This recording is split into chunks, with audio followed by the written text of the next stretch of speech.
أشهد أن لا إله إلا الله وحده لا شريك له وأشهد أن محمدا عبده ورسوله أما بعد فأعوذ بالله من الشيطان الرجيم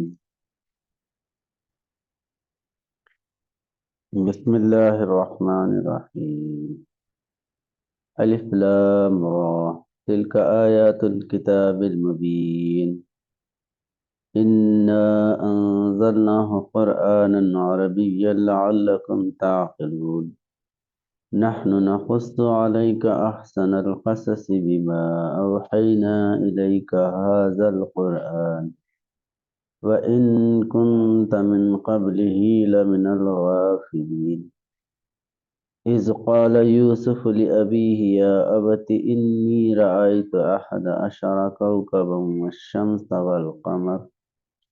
والشمس والقمر رأيتهم لي ساجدين صدق اللہ العظیم۔ یہ سورہ یوسف ہے، اس میں اللہ تعالیٰ بیان فرما رہا ہے کہ یوسف علیہ السلام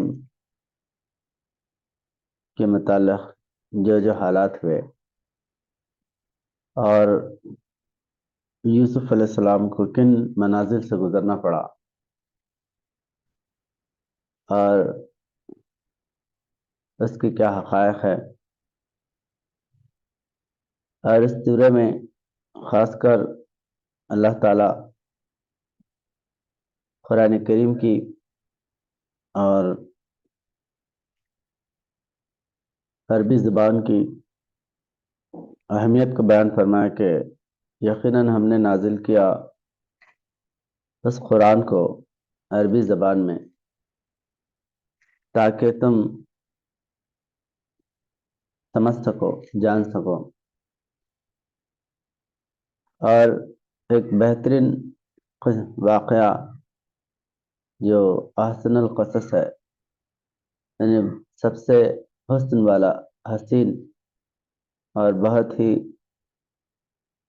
برکت والا واقعہ ہے جو یوسف علیہ السلام کے تعلق سے ہے، اس کو اللہ تعالیٰ بیان فرمائے۔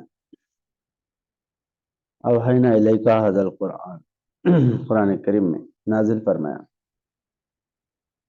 تو اس سے امت مسلمہ کو اللہ تعالیٰ آگاہ کرنا چاہتا ہے کہ جتنے بھی انبیاء علیہ السلام ہیں، ان کے جو حالات زندگی ہے اس پر عمل پیرا ہونے کے لیے، اپنے عمل میں لانے کے لیے امت مسلمہ کو اللہ تعالیٰ اس کی حقیقت بیان کرتا ہے، یا اس واقعے کو مسلمان کے سامنے، یعنی امت مسلمہ کے سامنے بیان کرتا، کیونکہ یہ جو امت ہے وہ وارث انبیاء ہے۔ وارث انبیاء سے مراد یعنی تمام نبیوں کے جو روحانی درجات مراتب ہیں، اس کا حق امت مسلمہ کو اللہ تعالیٰ عطا کیا، یعنی ان کے جو کردار ہے، ان کے جو کیریکٹرز ہے، اس پہ عمل کرنے والے صرف مسلمان ہیں۔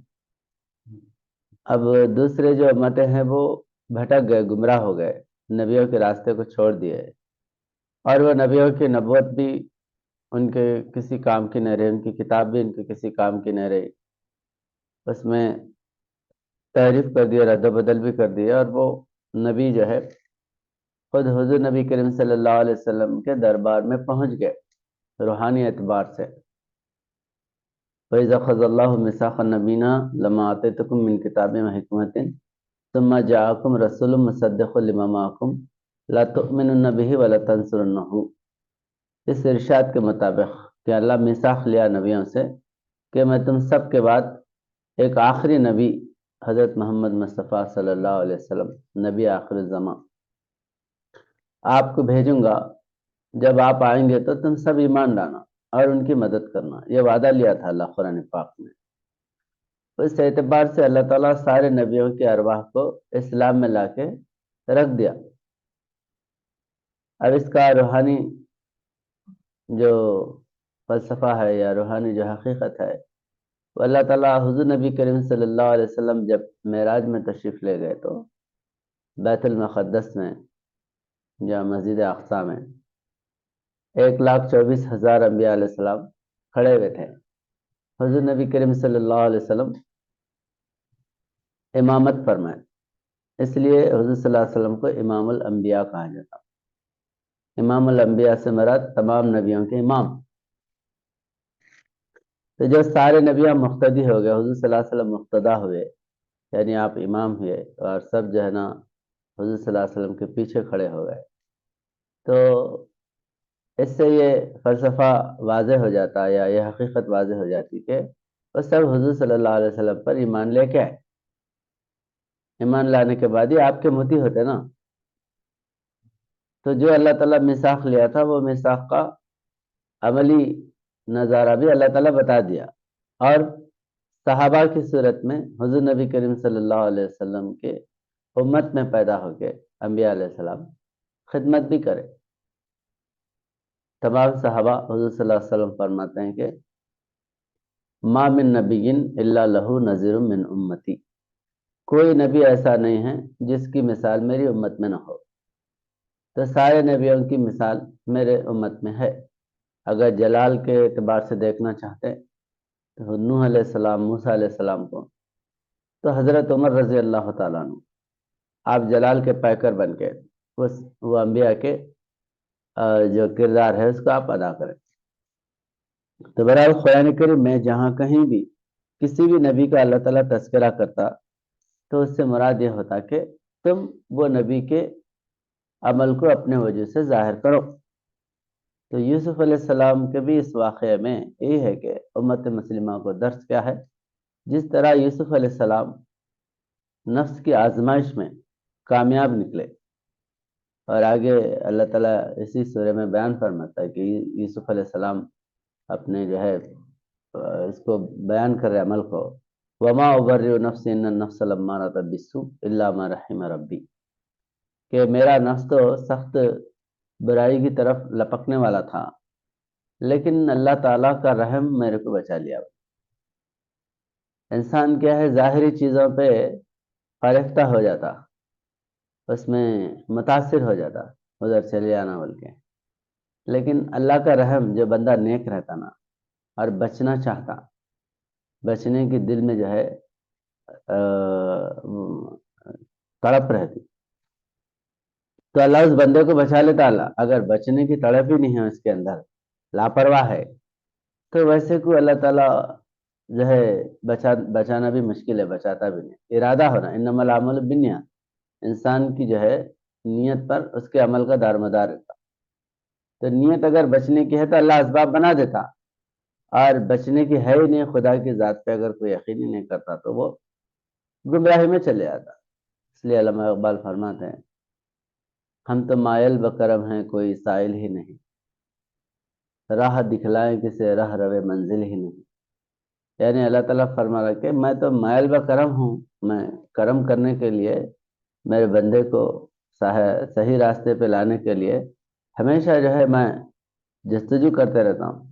لیکن بندہ اگر آنا نہیں چاہتا، لاپرواہ ہو جاتا، تو اللہ بھی اس کی پرواہ نہیں کرتا. قل ما یعبأ ربکم لولا دعاؤکم، کہ اگر کہہ دیجئے کہ اگر کوئی اپنے رب سے کوئی لاپرواہ ہو گیا تو اللہ بھی اس سے لاپرواہ ہو جاتا، اس کو کوئی جو ہے قدر نہیں کرتا. تو یہ انسانی جو ہے اس کی فطرت کا بھی تقاضا، فطرت میں بھی ہے. کوئی آدمی آپ کی پرواہ نہیں کرتا تو آدمی اس پہ توجہ نہیں دیتا. اگر کوئی تڑپتا، آپ کے قریب آنا چاہتا، آپ سے کچھ فیض حاصل کرنا چاہتا، آپ کے کچھ جو ہے نا باتیں سننا چاہتا، تو ویسے آدمی کو انسان جو ہے نا نوازتا یا اس کو صحیح راستہ بتاتا یا اپنا فن سکھاتا. تو توجہ دینا، دو طرف جو ہے الفت کا یہ جب مزاح ہے کہ ہو دونوں بے قرار، دونوں طرف ہو آگ برابر لگی ہوئی. یعنی الفت جو ہے نا دو طرف سے ہونا، بیوی چاہ رہی، مرد جو ہے نا نہیں چاہ رہا، یا مرد چاہ رہی بیوی نہیں چاہ رہی، تو زندگی نہیں چلتی. زندگی چلنے کے لیے دونوں کے اندر بھی الفت، دونوں کے بھی دل جو ہے الفت سے بھرے ہوئے ہونا ضروری ہے. ایک ہاتھ سے تھوڑی تھالی بجتی، دو ہاتھ قریب آئے تو تالی بجتی. تو اس طرح جو ہے دو دل اگر کشش دو طرفہ جو ہے محبت ہو تو انسان کا کام آسان ہو جاتا. تو ایسا اللہ تعالیٰ تو چاہ رہا بندوں کو راہ راست پہ لانا، لیکن بندہ ہی نہیں چاہ رہا، آنا ہی نہیں چاہتا، تو وہ جو ہے گمراہی میں چلے آتا. تو بہرحال قرآن کریم میں اللہ تعالیٰ جہاں پہ نبیوں کا ذکر کرتا تو وہ عمل ہمارے لیے یا ہم جو ہے اس عمل سے گزرنا ہے، وہ نیکی ہم کو کرنا ہے. یہ نہیں کہ قرآن کریم میں بہت بہترین حسین قصہ سنا دیا، جیسا کوئی فلم دیکھتے ٹی وی دیکھتے تو ایسا دیکھ کے خوشی حاصل کر لے کے بیٹھ جاتے اپنی جگہ.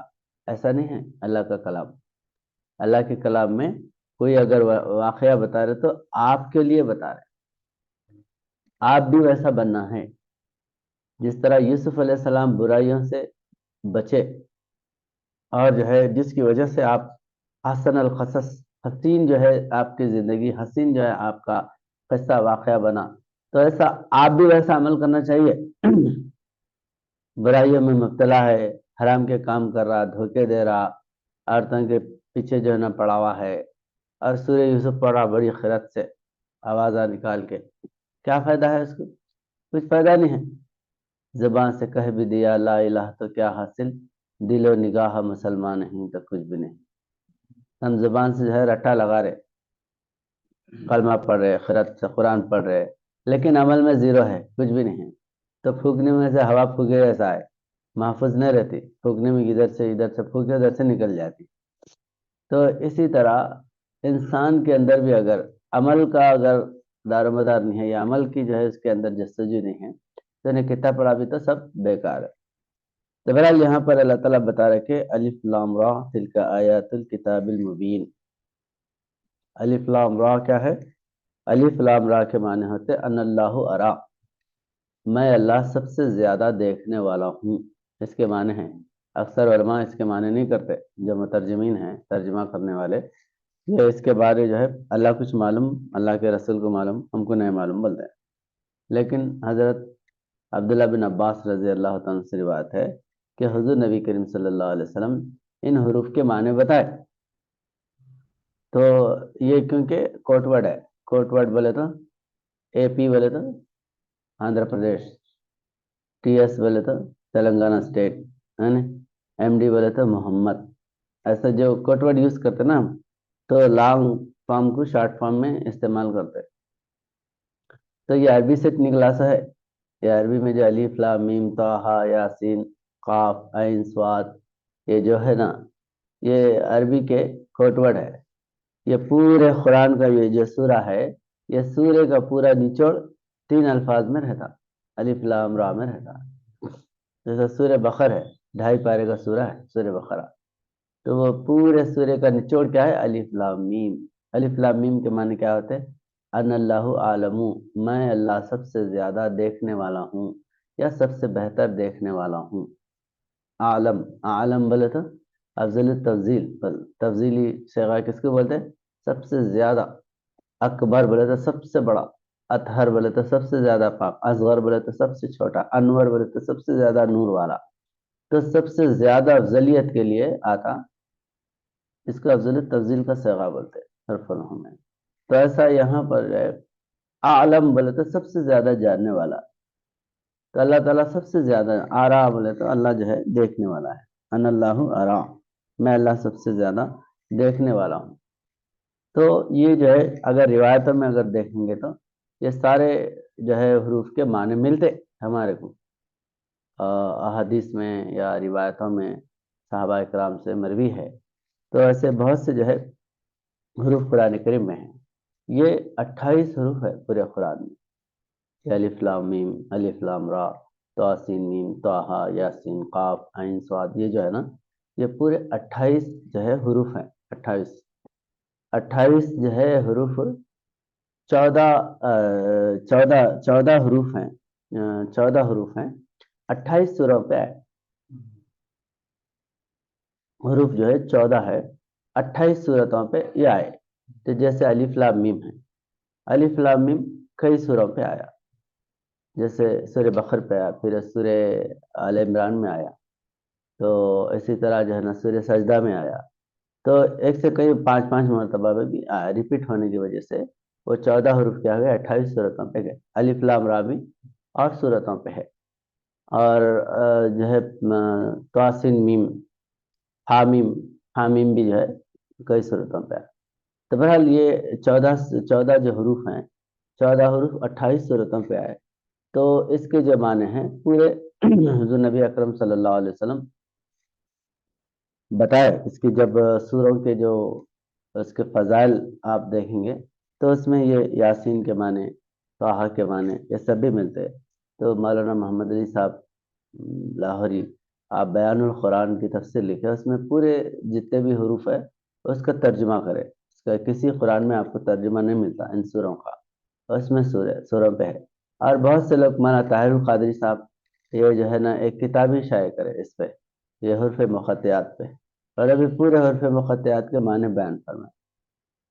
اور بھی بہت سے یہ تبلیغی جماعت میں کی کتاب جو ہے فضائل اعمال کتاب ہے نا, فضائل اعمال بلکہ, تو اس میں فضائل حج بلکہ ایک چیپٹر ہے فضائل حج. اس میں یہ واقعہ ہے کہ کاف ہا یا عین صاد کے معنی پورے جو ہے معنی بتائے گئے. حج جو ہے نا مالک بن دینار رحمۃ اللہ علیہ آپ حج کو جا رہے تھے, تو اس وقت میں ایک جو ہے سفر میں نوجوان ملا. تو اس کے پاس توشا ٹفن وغیرہ کچھ نہیں تھا. سفر حج کو جا رہے تو کافی لمبا سفر رہتا, کچھ بھی زیادہ راہ بولے تو کھانے پینے کا سامان کپڑے بستر وہ لے کے جاتے نا, کچھ بھی نہیں ایسے جانا. تو پوچھتے بھائی نوجوان تو حج کو جا رہا, تیرے پاس کچھ بھی سازہ سامان نہیں ہے کیسا؟ تو وہ نوجوان بولتا ہے کہ میرے پاس کاف ہا یا عین صاد ہے. تو یہ کیا ہے کاف ہا یا عین صاد؟ تو ترجمہ ہوتا ہے کاف کے معنی اللہ کافی, اور کاف ہا کے معنی کاف ہا کے معنی ہادی کاف ہا یا عین صاد, یا کے معنی جو ہے نا یا کے معنی بتا سکتے ہیں. عین کے معنی عالم, صاد کے معنی صادق. تو جس کے لیے اللہ کافی ہو, اللہ صادق ہو, اور اللہ جو ہے نا ہادی ہو, اور اللہ جاننے والا ہو, عالم ہو, تو اس کو ٹفن کی توشے کی کیا ضرورت ہے؟ تو وہ اللہ یعنی توکل تو اللہ, اللہ کے اوپر بھروسہ کر کے میں نکل رہا ہوں. تو یہ پورے معنی اس میں لکھے ہوئے کہنے کا مطلب. تو اس پہ حروف مقطعات میں بھی ایک جو ہے نا وہ بنایا پورا ایک چھوٹی جو ہے نا بکلیٹ, اس میں یہ پورے حروف مقطعات کے روایتوں کے ساتھ جو ہے نا اس میں یہ پورے حروف مقطعات کے معنی ہیں لکھے ہوئے, آپ حاصل کر سکتے ہیں اس کو. بہرحال یہ الف لام را جو ہے یہ حرف مقطعات, اس کے معنی ہیں ان اللہ ارا, میں اللہ سب سے بہتر یا سب سے زیادہ دیکھنے والا ہوں. تو اب یہ یوسف علیہ السلام کا جو بھی واقعہ ہو رہا تھا وہ اللہ تعالیٰ, لوگ تو نہیں دیکھ رہے تھے. یوسف علیہ السلام کو بوری میں ڈال دیے, لے آ کے بازار میں بیچے تو آپ کن کے بیٹے ہیں؟ ایک نبی کے بیٹے ہیں یوسف علیہ السلام, یعقوب علیہ السلام کے بیٹے, مگر کہیں سے گہنا چوروں کو ایسا پکڑ کے لا کے بازار میں بیچ دیے اور بوری میں ڈال دیے نا, جو ہے نا بغیر کسی جرم کے بھایا بوری میں ڈال دیے. تو اب لوگ تو نہیں دیکھ رہے کہاں کے کدھر کا ہے, بلکہ اللہ دیکھ رہا نا. آپ کے ساتھ جو ظلم ہو رہا وہ اللہ دیکھ رہا. پھر آپ کو جو ہے وہ زلیخا کمرے میں بند کر کے اپنی جو ہے نا ہوس پوری کرنا چاہی تھی, ان کو بدکار کرنا چاہ رہی تھی, وہاں سے بچ کے نکل گئے. نکلنے کے بعد الزام ڈال دی کہ انہیں میرے کو چھیڑ رہے تھے, انہیں دروازے بند کرے, انہیں میرے ساتھ جو ہے نا بدکاری کرنے کے لیے آئے. اب واپس تیسرا آدمی تو نہیں تھا. تو یہ اللہ تعالیٰ تو جانتا تھا نا کہ یوسف علیہ السلام پاک دامن, تو وہ پاکی کو اللہ تعالیٰ کس طرح ان کو مجبور کرتا ثابت کرنے پہ. آخر میں جو ہے جیل میں ڈالے گئے. جیل میں جانے کے بعد پہ وہاں پر مصیبتیں اٹھائے.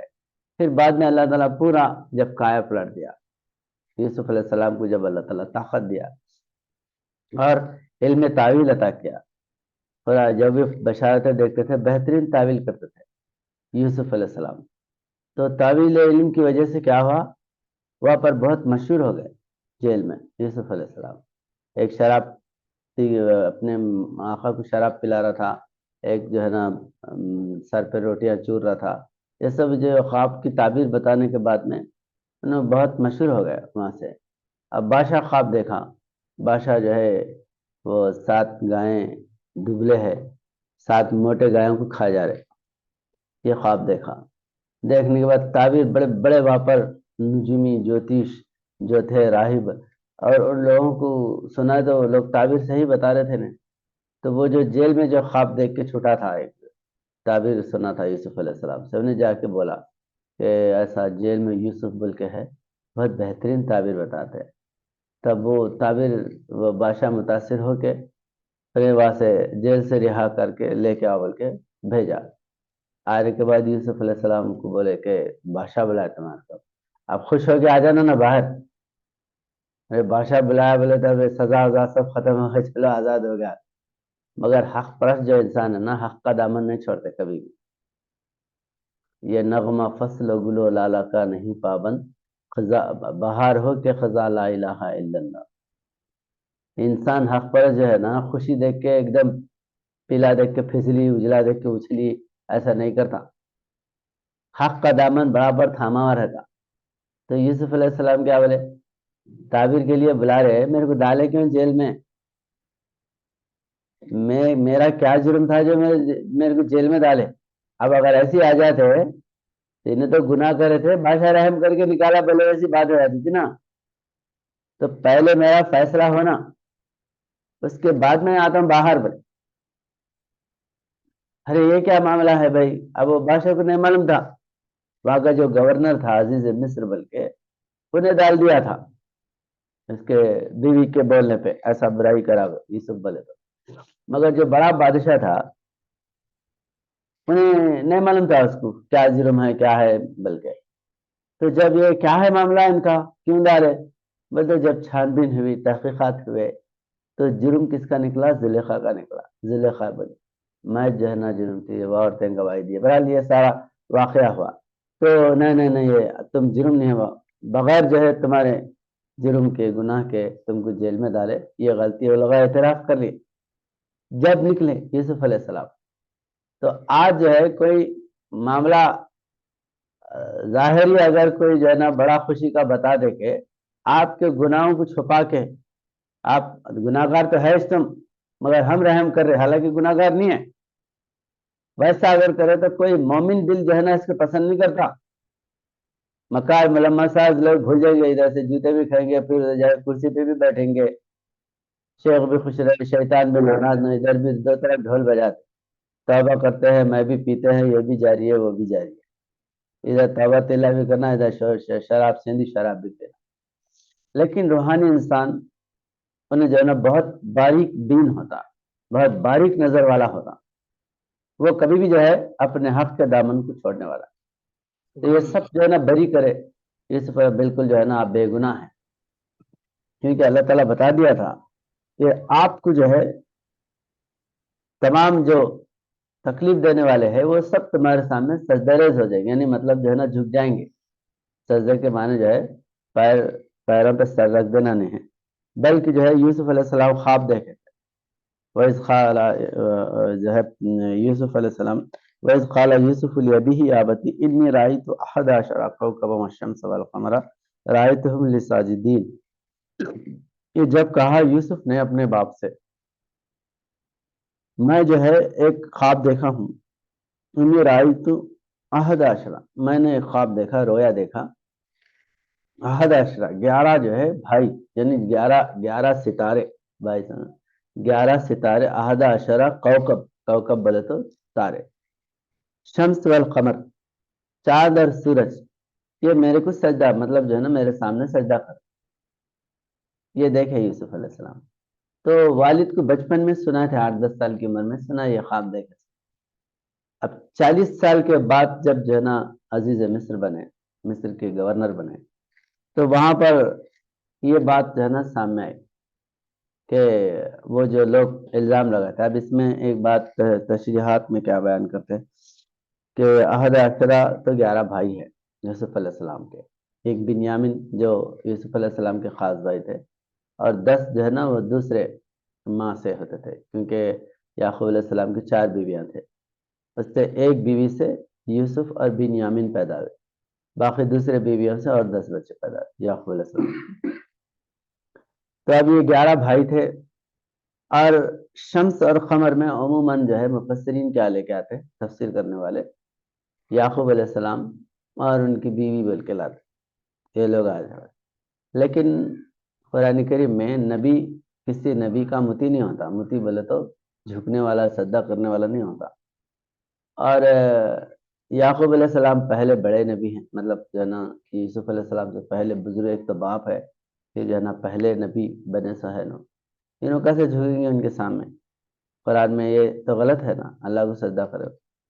تو حقیقت میں یہ جو ہے یعقوب علیہ السلام یا جو ہے نا ان کی بیوی نہیں ہے، بلکہ یہ سب بھی یوسف علیہ السلام کے سامنے جھکنے والے، یوسف علیہ السلام پہ زیادتی کرنے والا ہی ہے۔ تو 11 بھائی جو ہے، ایک تو بنیامین ہے، ان کو بھی الزام لگائے تھے وہ ہوا بول کے، اور 10 بھائی یہ سب بوری میں ڈال دیے تھے، بعد میں وہ بھیڑیا کھا گیا بولے، یعنی بھیڑیا ان کو جنگل میں پھاڑ کے کھا گیا، یوسف علیہ السلام بلکہ روتے ہوئے باپ کے پاس آئے، تو ناحق یوسف علیہ السلام کو تکلیف دیے تھے، الزام لگا بوری میں ڈال کے بھیڑیا کھا گیا۔ تب یوسف اور یہ جو عزیز مصر ہے اور زلیخا، یہ دو بھی ان کو الزام لگے، بیوی الزام لگی، میرے جیل میں ڈالا بغیر تحقیق کے، تو ان لوگوں کو جھکایا اللہ تعالیٰ، زلیخا کو، عزیز مصر کو، اور 11 بھائیوں کو، ان لوگوں کو جو ہے نا ان کے سامنے عاجز کرا کہ تم اعتراف کرے، یہ لوگ ہم جو ہے نا غلطی کرے، غلطی تمہاری نہیں تھی۔ تو یہ صبر سے اور جو ہے ہمت اور حوصلے سے یہ مقام حاصل ہوتا، ذرا کچھ ملتا آدمی فرقتا ہو گیا، پچھلی جو ہے نا زندگی بھول گیا، تو حقیقت سامنے نہیں آتی۔ حقیقت کو سامنے لانے کے لیے سامنے ایک بڑا جو ہے نا آپ کو کوئی تحفہ یا ایسے جو ہے نا ہرا باغ اگر نظر نہیں آ رہا، تو فرشتہ نہیں ہونا، انسان صبر پہ رہنا، ساری چیزیں آپ کے سامنے جھکا دیتا اللہ تعالیٰ۔ تو بہرحال یہ جو ہے تلک آیت الکتاب المبین، یہ جو ہے آیتیں کھلی ہوئی کتاب کے ہیں۔ کھلی ہوئی کتاب بولے تو قرآن کریم ایک ایسی کتاب ہے جس کا ہر راز ساری دنیا میں کھلا ہوا ہے، اللہ چھپا کے نہیں رکھا قرآن کریم، مگر شرط کیا ہے؟ آپ کے اندر تقوی پیدا ہو، تقوی پیدا ہو تو قرآن کریم کے راز تمہارے دل پہ کھلتے، برابر کھلتا اللہ۔ یہ ھذا بیان للناس، لوگوں کے لیے بیان کی جانے والی کتاب ہے، چھپا کے رکھنے والی کتاب نہیں ہے۔ ہر راز جو ہے آپ کو آیا ہو جاتا۔ قرآن کریم کی خاص خوبی یہی ہے، روحانی انسان اگر جنگل میں ہے تو قرآن کی معرفت اس کو سمجھ میں آ جاتی، پڑھا دے مرشد کامل تو بسم اللہ ہی کافی ہے، یہ 2 لفظوں کے سمجھنے میں ولایت آ ہی جاتی ہے۔ آپ کا دل زندہ ہے، ایک آیت کافی ہے آپ کے لیے سمجھنے کے لیے۔ اگر دل مردہ ہے، پورا قرآن پڑھ کے جامع ازہر کی ڈگری بھی لیا تو قرآن سمجھ میں نہیں آتا۔ قرآن سمجھنے کے لیے تقوی کی ضرورت ہے، کیونکہ یہ کلام اللہ کا پاک کلام، انسان اگر پاک نہیں ہوا تو یہ پاک کتاب سمجھ میں نہیں آتی۔ پاک کتاب کو سمجھنے کے لیے اپنے نفس کو بھی پاک کرنا ضروری ہے، تزکیہ کرنا ضروری ہے۔ ایک صحابی حضور نبی اکرم صلی اللہ علیہ وسلم کا ایک واقعہ ہے، مدینہ منورہ میں ایک صحابی آ کے اسلام قبول کرے۔ حضور صلی اللہ علیہ وسلم کا عمل یہ ہوتا تھا کہ کوئی نیا آدمی اگر کلمہ پڑھ کے مسلمان ہو گیا، اسلام میں داخل ہو گیا، تو کسی سینئر صحابی کے ساتھ اس کو جو ہے نا بٹھا دیتے تھے یا اس کی صحبت میں رکھتے تھے کہ تم ان سے دین سیکھو اور قرآن سیکھو، ان سے اسلام کیا ہے، اسلام کی حقیقت کیا ہے سیکھو۔ نئے جو لوگ آتے تھے تو ایک صحابی جب کلمہ پڑھ کے مسلمان ہوئے تو ان کو حضرت علی کرم اللہ وجہ کے حوالے کرے کہ بولے ان کو دین سکھاؤ۔ تو وہ سیکھ رہے تھے مدینہ میں حضرت علی کرم اللہ وجہ کے پاس آتے تھے، سیکھتے تھے، قرآن کریم سکھاتے تھے، قرآن کے اور اسلام کے حقائق بتاتے تھے۔